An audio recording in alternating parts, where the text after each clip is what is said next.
संपूर्ण विश्व कोरोनासारख्या महाभयंकर रोगाने ग्रासलं असून भारतात सुद्धा कोरोना बाधितांची संख्या दिवसेंदिवस वाढत आहे। त्यातच मृत्यूचे प्रमाण बघितले तर हा रोग महाभयंकर असल्याचं लक्षात येत आहे। अमरावती शहरात सुद्धा रोजच कोरोनाचे रुग्ण वाढत असल्यामुळे शहरात नागरिकांमध्ये भीतीचं वातावरण निर्माण झालं आहे।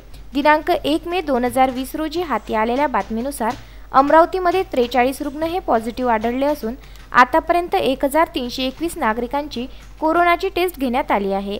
यामध्ये 952 नागरिकांचे रिपोर्ट निगेटिव्ह आले असून 319 रिपोर्ट प्रलंबित आहे।